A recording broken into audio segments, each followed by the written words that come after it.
वंशागति तथा विविधता के सिद्धांत का एक महत्वपूर्ण विषय बिंदु है जिसका नाम है सहलग्नता। सहलग्नता जो सबसे पहला है हमारा, ये क्या है? तो ये स्वतंत्र अपव्यूहन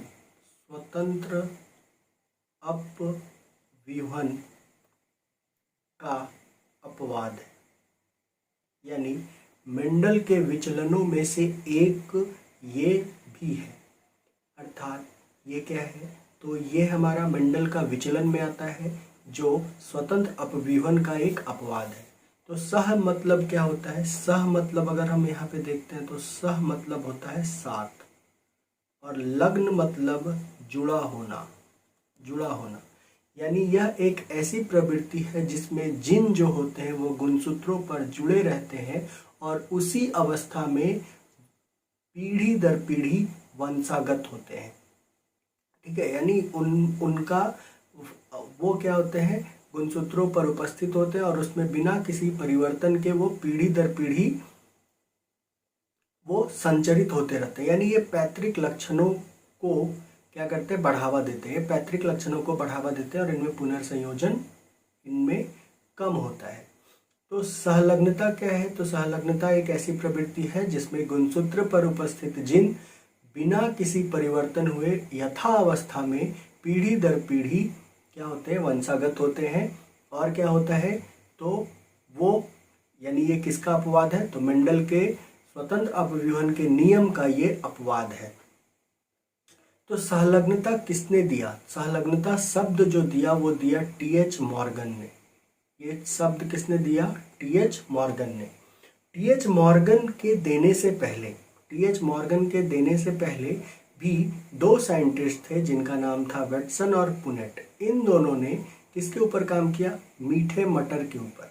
यहाँ पे बिहार बोर्ड में एक क्वेश्चन पूछ लेता है, ऑब्जेक्टिव क्वेश्चन, कि मीठे मटर का साइंटिफिक नेम क्या है? ऐसे मटर का क्या है? पाइसम सटाइवम, और मीठे मटर का लैथरस ऑड्रेटस। इन्होंने लैथरस ऑड्रेटस के ऊपर काम किया जो इसके परागकण के ऊपर थे। इसके ऊपर परागकण में अंतर, यानी बैगनी और लंबे तथा लाल और गोल परागन वाले पौधों को आपस में यहाँ पे क्रॉस कराया गया। उसको हम आगे देखते हैं। और इन दोनों ने मिलकर दो सिद्धांत को दिया, युग्मन और विकर्षण, यानी कपलिंग और रिपल्सन का सिद्धांत दिया। इनके बाद मॉर्गन आए और मॉर्गन ने कहा कि नहीं भाई, युग्मन और विकर्षण जो हम बोल रहे हैं, जो आप बोल रहे हैं, वो दोनों एक ही है। और उसको उन्होंने क्या बोल दिया? सहलग्नता। और सहलग्नता किसने पेश किया? मॉर्गन ने। मॉर्गन ने किसके ऊपर काम किया था? ड्रोसोफिला मेलैनिस्टर, जिसका नाम है फ्रूट फ्लाई, फल मक्खी, के ऊपर काम किया। इसके पास वही सेम क्राइटेरिया थे जो मटर के पास थे। ठीक है, और मॉर्गन और कैसल ने मिलकर गुणसूत्र के सिद्धांत, लिंकेज के गुणसूत्र सिद्धांत दिए, जिसको हम आगे करेंगे। तो पहले हम देखते हैं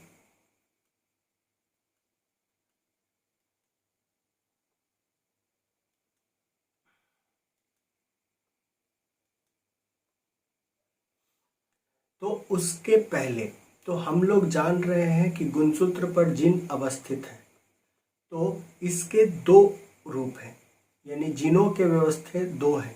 पहला कौन है? सिस व्यवस्था, और दूसरा कौन है? ट्रांस व्यवस्था। सिस व्यवस्था उस व्यवस्था को कहते हैं जिसमें, सिस व्यवस्था किसमें कहते हैं? जिसमें दोनों प्रभावी एलील एक ही गुणसूत्र पर उपस्थित हो तथा दूसरे गुणसूत्र पर अप्रभावी हो। दूसरे समजात गुणसूत्र बोल सकते हैं, दूसरे समजात गुणसूत्र पर अप्रभावी हो। यानी इस तरह से अगर ये हमारा दो गुणसूत्र है तो एक के ऊपर एक गुण का कैपिटल ए, दूसरे का कैपिटल बी, दूसरे इसका स्मॉल ए और इसका स्मॉल बी, तो ये व्यवस्था कहलाता है सिस व्यवस्था। और दूसरा क्या हो जाता है, ट्रांस व्यवस्था। तो ट्रांस व्यवस्था को अगर हम देखते हैं तो ट्रांस व्यवस्था क्या है, तो ट्रांस व्यवस्था में क्या होता है, जब एक गुणसूत्र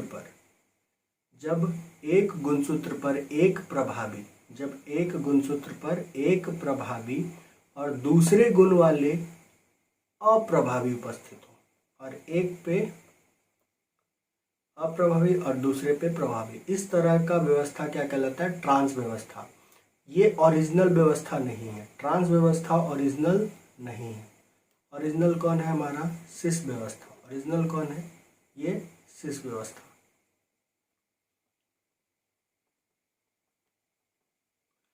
ट्रांस व्यवस्था का जो निर्माण है वो होता है पुनर्संयोजन के कारण, जिसके लिए जिम्मेदार है क्रॉसिंग ओवर, और नए गुणों की इसमें उत्पत्ति होती है। और ये तो इसमें हम एक एक करके इसको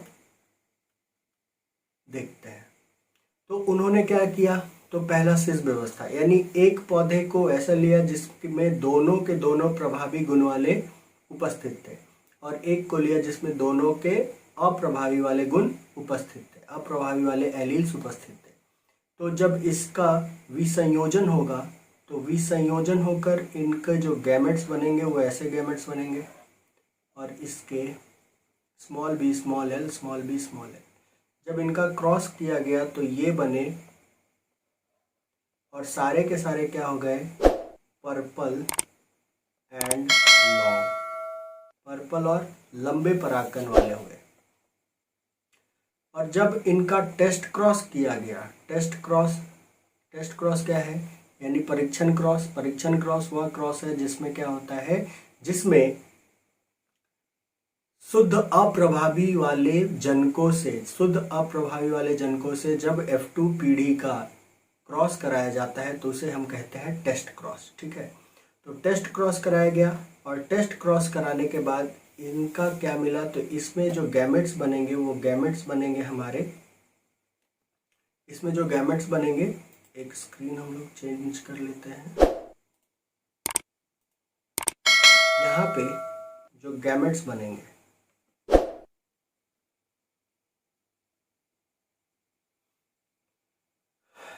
तो उन्होंने क्या लिया, तो सिस व्यवस्था में capital B small l, capital B capital L को क्रॉस कराया गया, small B small L, small B small L.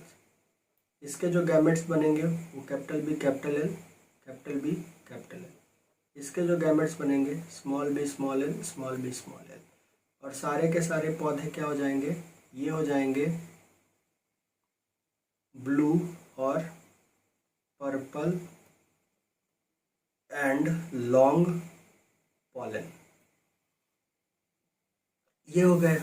अब इनका जो गैमेट्स बनेगा वो क्या होगा, capital B capital L, capital B small L, small b capital L, small B small l. इनका टेस्ट क्रॉस किया जाएगा capital small B small B small l से, तो इनको क्या पौधे मिलेंगे, तो capital B small b capital L small l. दूसरा क्या मिलेगा, capital B small L small l. तीसरा क्या मिलेगा, small b capital L small L. फिर क्या मिलेगा, small B small L small L. तो यहाँ पे ये जो मिला ये क्या हो गया, तो ये हमारा हुआ पर्पल और लॉन्ग। ये क्या हुआ, पर्पल और राउंड। ये क्या हो गया, ये हो गया हमारा रेड एंड लॉन्ग। ये क्या हो गया, तो ये हमारा हो गया रेड एंड राउंड। तो ये जो हमारा है ये है रेड एंड राउंड, और ये हमारा है पर्पल एंड लॉन्ग। तो यहाँ पे उन्होंने बताया कि जो पैतृक लक्षण है, यानी पर्पल एंड लॉन्ग उनको 7 मिला, और रेड एंड राउंड ये भी 7 मिला और ये 1 और 1 मिले। ठीक है, तो यहाँ से उन्होंने दिया कपलिंग का सिद्धांत। यहाँ से क्या दिया? कपलिंग का सिद्धांत यानी युग्मन, युग्मन का सिद्धांत। इस सिद्धांत के अनुसार क्या कहा उन्होंने कि जब दो गुणों को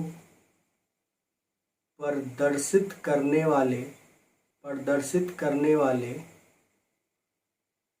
एलील के प्रभावी रूप जब एक ही जनक से आते हैं,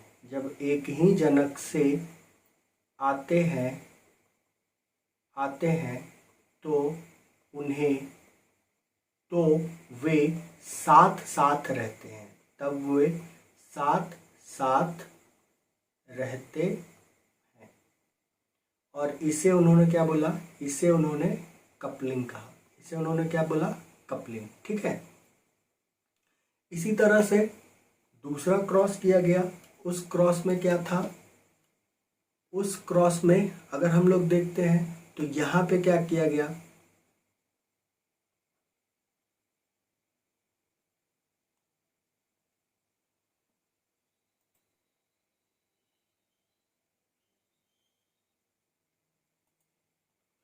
तो दूसरे क्रॉस में क्या लिया गया? तो ये लिया गया ट्रांस व्यवस्था। दूसरे में क्या लिया गया? ट्रांस व्यवस्था। ट्रांस व्यवस्था क्या था कि जब एक ही गुणसूत्र पर प्रभावी तथा अप्रभावी दो विपरीत लक्षणों के जीन्स उपस्थित होते हैं तो ऐसे व्यवस्था को हम क्या कहते हैं? ट्रांस व्यवस्था। यानी एक पे क्या होगा? कैपिटल, दूसरे पे स्मॉल। एक का कैपिटल, दूसरे का स्मॉल का क्रॉस कराया गया कैपिटल। और यहाँ पे देखो जो पॉलन है पर्पल जो पॉलन है उसका कैपिटल किसके पास है? कैपिटल बी और कैपिटल बी, इसके पास कैपिटल एल। तो ऐसे को बोलते हैं ट्रांस व्यवस्था। अब यहाँ पे आ गया ये हमारा capital B small l, capital B small l. इसका हो गया capital B capital L, capital B capital L. यहाँ पे भी जो F1 पीढ़ी होगा वो क्या हो जाएगी? Capital B. यानी ये भी हमारे कौन हो गए? तो इनका भी अगर देखा जाए तो ये भी सारे क्या हो गए? Purple and long pollen plant हो गए। अब इनका भी गैमेट बनेगा तो capital B capital L, capital B small L, small b capital L और यहाँ पे स्मॉल बी स्मॉल एल का क्रॉस किया गया कैपिटल बी स्मॉल एल से, क्योंकि इसके जो टेस्ट क्रॉस होगा तो यहाँ पे क्या बनेगा? तो पहला बना capital B capital L small L. फिर क्या बना? Capital B small L small L.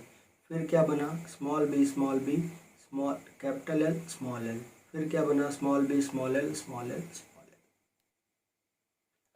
तो यहाँ हम लोग देखते हैं कि ये क्या है? तो ये थे पर्पल एंड राउंड, और ये क्या है? ये है हमारा रेड एंड लॉन्ग पॉलन। तो यहाँ पे हम लोगों ने देखा, तो यहाँ पे जब देखा गया F2 वाले को, तो F2 वाले का जब यानी F1 को जब टेस्ट क्रॉस कराया गया तो वहाँ पे जो F2 आए, यहाँ पे क्या रहा? तो ये जो थे ये क्या हो गए? तो ये पर्पल एंड लॉन्ग, ये क्या हो गए? Purple and long. ये क्या हो गए? Purple and round. ये क्या हो गए? ये हो गए हमारे रेड एंड लॉन्ग। और ये क्या हो गए? तो ये हो गए हमारे red and round, red and round. तो जब देखा गया तो जो पेरेंटल थे यहाँ पे भी वो ज़्यादा मिले। तो पेरेंटल यहाँ पे कितने मिले? पर्पल एंड राउंड जो है वो 7 मिला, और राउंड एंड लॉन्ग जो है वो भी 7 मिला। बाकी जो थे वो 1-1 मिले। तो यहाँ पे उन्होंने एक दे दिया जिसको बोला विकर्षण। इसको क्या बोला? विकर्षण। तो इसके अकॉर्डिंग, विकर्षण के अकॉर्डिंग उन्होंने क्या बोला?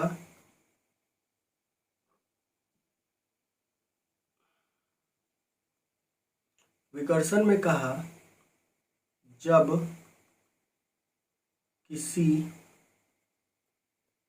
गुण को प्रदर्शित करने वाले जिन दो अलग अलग जनकों से आते हैं तो वो अलग रहना पसंद करते हैं, जिसे विकर्षण कहते हैं, जिसे विकर्षण कहते हैं। ठीक है। लेकिन बाद में कौन आए? ये 1905 तक। बाद में 1911 में आए मॉर्गन महोदय, और मॉर्गन ने कहा कि भाई ऐसा है, उन्होंने क्या बोला कि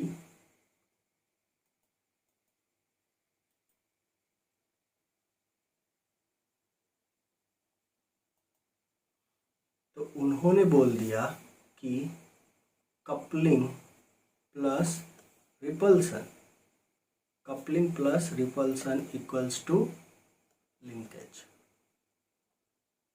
इज इक्वल्स टू लिंकेज। उन्होंने क्या बोला कि जो कपलिंग और रिपल्सन है वो दोनों एक ही हैं, एक ही सिक्के के दो पहलू हैं।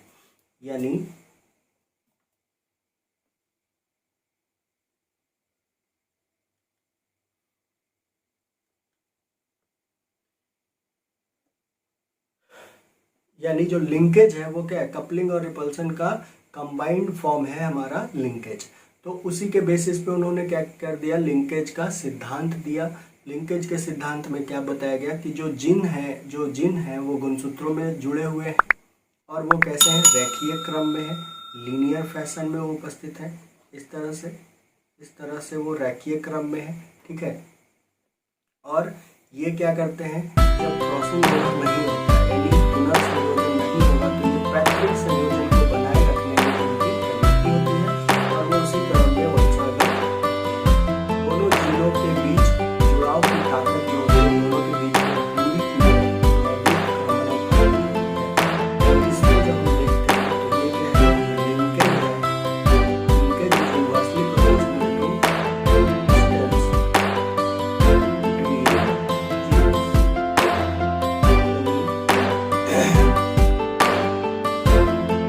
जीनों के बीच की दूरी, जीनों की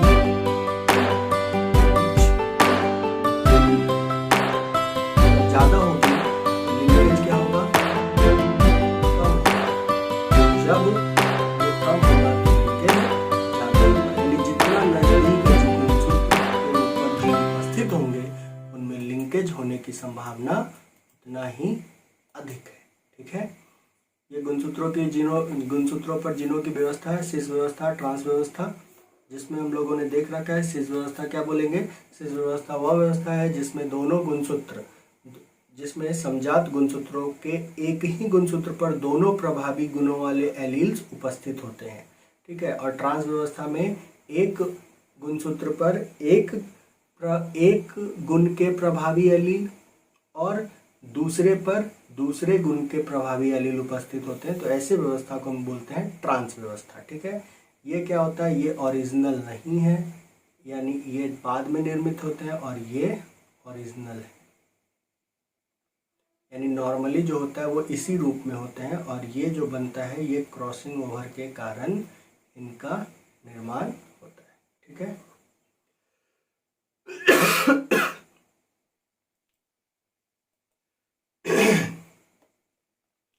अब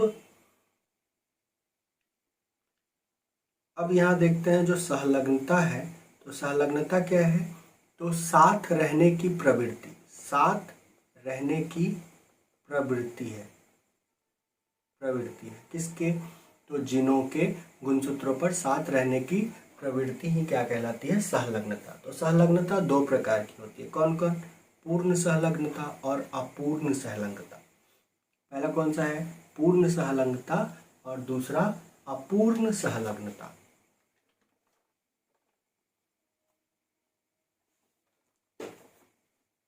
तो सहलग्नता का दो प्रकार कौन कौन सा? पूर्ण सहलग्नता और अपूर्ण सहलग्नता। तो पूर्ण सहलग्नता जो होता है वो दुर्लभ होता है, बहुत ही कम दिखाई पड़ता है। ये इसमें देखा गया है तो नर ड्रोसोफिला में देखा गया है। और इसमें क्रॉसिंग ओवर जो है यानी जीन विनिमय, इसमें जीन विनिमय एकदम पूरी तरह से क्या होता है? नील होता है, यानी यहाँ पे कोई भी क्रॉसिंग ओवर नहीं होता है, यानी पुनर्संयोजन यहाँ पे नहीं निर्मित होती है। और जब पुनर्संयोजन निर्मित नहीं होगा तो क्या रहेगा यहाँ पे?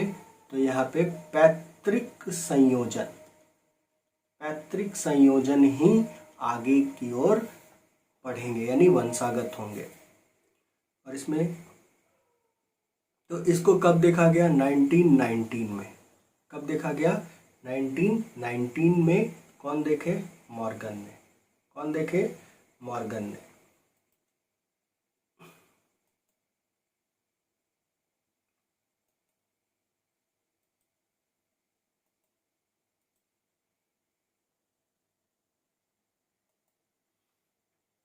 अब मॉर्गन ने क्या किया?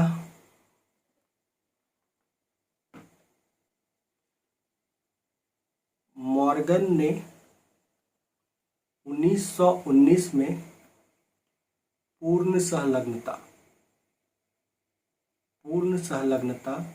को देखा। ठीक है, किसमें देखा? तो नर ड्रोसोफिला में। किसमें देखा? नर ड्रोसोफिला में। तो नर ड्रोसोफिला में उन्होंने क्या किया? तो नर ड्रोसोफिला के किसको लिया? तो नर ड्रोसोफिला में लाल आँखों तथा सामान्य पंखों वाली फीमेल। ठीक है, और इसका क्रॉस किसके साथ कराया? तो इसका क्रॉस कराया पर्पल आँखों तथा वेस्टिगल यानी छोटी पंखों वाले मेल के साथ। ठीक है, तो यहाँ पे जो आना चाहिए 9:3:3:1 के रेशियो में, तो वो यहाँ पर ना आकर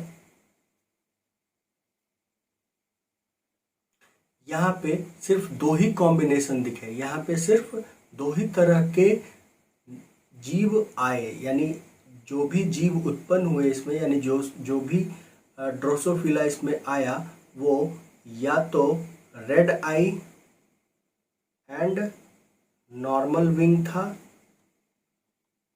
या पर्पल आई एंड वेस्टिगल विंग था। यही दोनों मिले और ये इनका जो अनुपात था वो था 1:1। यानी यहाँ पे बोला गया कि भाई, यहाँ पे मॉर्गन ने क्या किया था? मॉर्गन ने 1919 में पूर्ण सहलग्नता को देखा। उसमें उन्होंने क्या किया? तो उसमें उन्होंने ड्रोसोफिला को लिया और ड्रोसोफिला के लाल आंखों वाले तथा यानी फीमेल जो थी वो वाइल्ड टाइप थी, और फीमेल जो थी उसमें लाल आँख और जो पंखी उसका था, जो पंख था वो सामान्य था, और पर्पल आंखों तथा वेस्टिगल पंखों वाले मेल को लिया और दोनों को जब क्रॉस कराया तो उनमें सिर्फ और सिर्फ पैतृक संयोजन वाले ही दिखाई पड़े। यानी या तो जितने भी मिले उसमें या तो माता का गुण था या तो पिता का गुण था, कोई भी नया लक्षण वाला उसमें उत्पन्न नहीं हुआ। ठीक है, तो इसमें मॉर्गन ने बोला कि ये किसके कारण है? तो ये पूर्ण सहलग्नता के कारण है। ठीक है,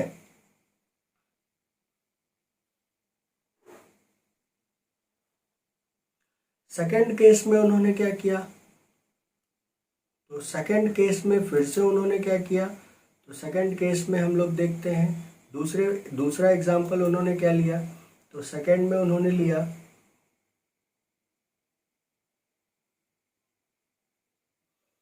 तो उन्होंने किसको लिया, grey body plus long wings, grey body. तो सेकंड एग्जाम्पल में उन्होंने क्या लिया, सेकंड एग्जाम्पल में हम देखते हैं, तो सेकंड एग्जाम्पल में उन्होंने क्या लिया, तो ग्रे बॉडी को लिया,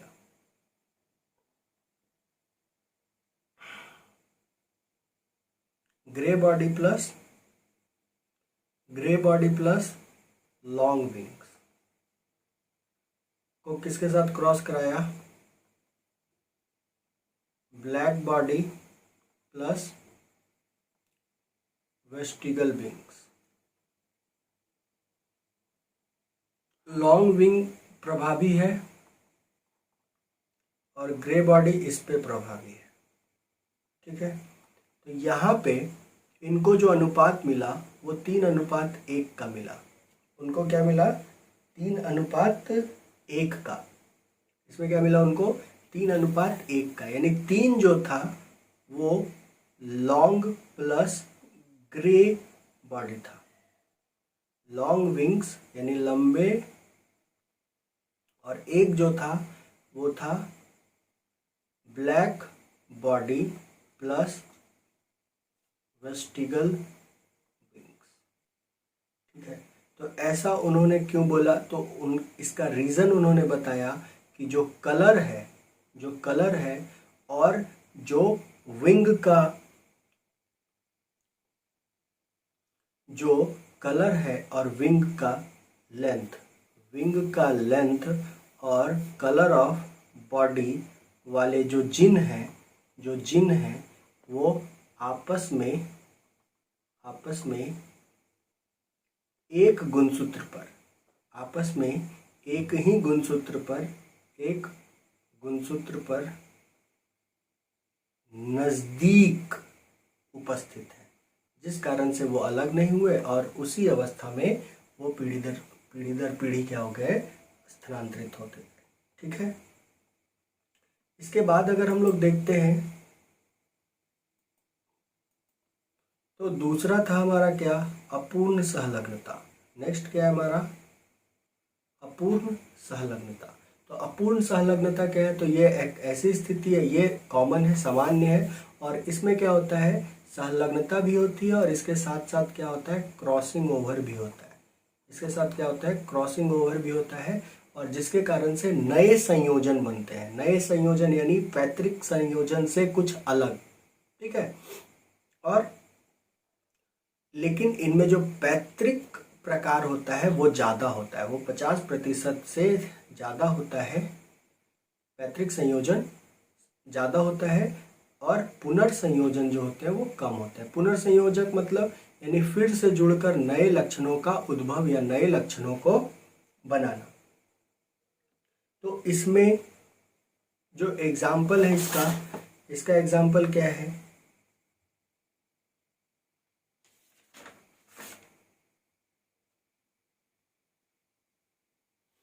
तो इसके एग्जाम्पल में हम लोग स्वीट पी, और जो पी है स्वीट पी ले सकते हैं, जहाँ पे हम लोगों ने क्या देखा था, तो जहाँ पे 7 जो था नए संयोजन थे और एक जो था जो वो पुनर्संयोजन से नए बने थे। या फिर इसमें और किसको लिया गया, तो red eyed normal winged female को लिया गया, किसके साथ, पर्पल आइड वेस्टिगल विंग, और इनको जब क्रॉस कराया गया तो 1:1:1:1 में मिले, और इसका 9:1:1:8 था रेशियो, जिसमें कितना था 90.7% जो था वो पेरेंटल थे और 9.3% जो था वो रिकॉम्बिनेंट था। तो इसका रीज़न क्या बताया कि यहाँ पे क्या हो रहा है, अपूर्ण संलग्नता यहाँ देखा गया।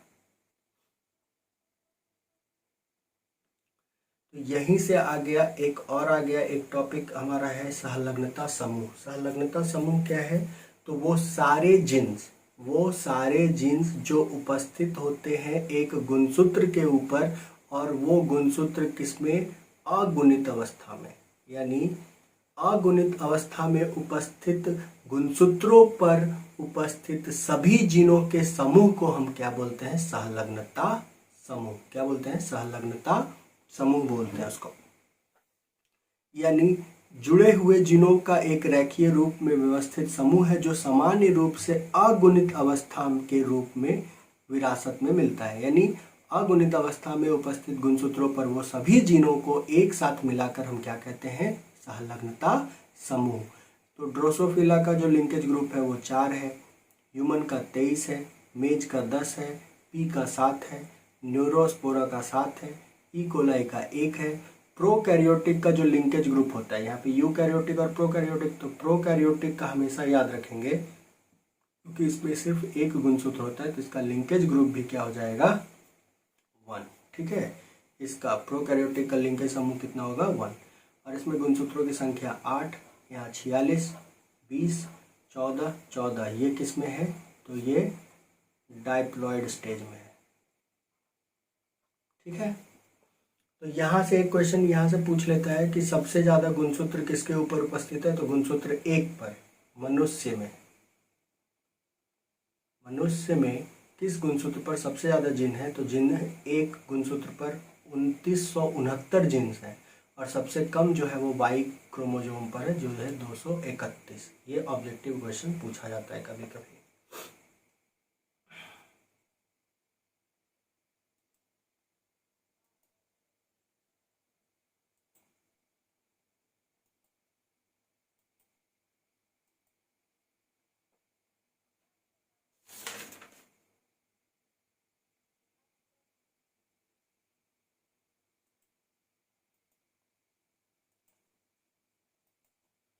अभी हम लोग देखते हैं संलग्नता का महत्व। तो संलग्नता का पहला महत्व क्या है, तो इससे हमें ये पता चलता है कि जिन जो है, जिन गुणसूत्रों पर रेखीय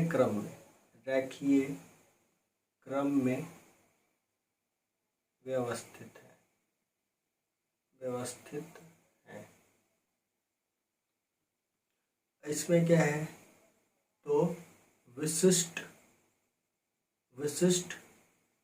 गुणों को बनाए रखा जाता है,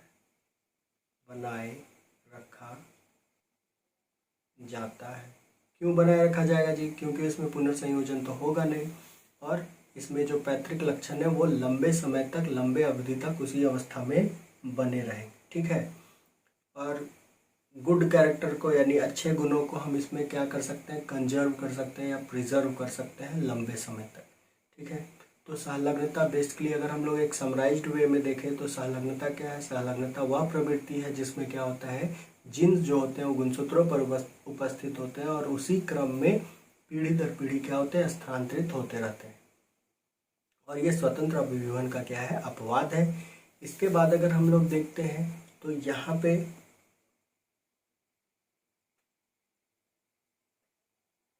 सबसे पहले किसने देखा था, तो सबसे पहले वैटसन और पुनेट ने दिया था क्या, तो सबसे पहले वैटसन और पुनेट ने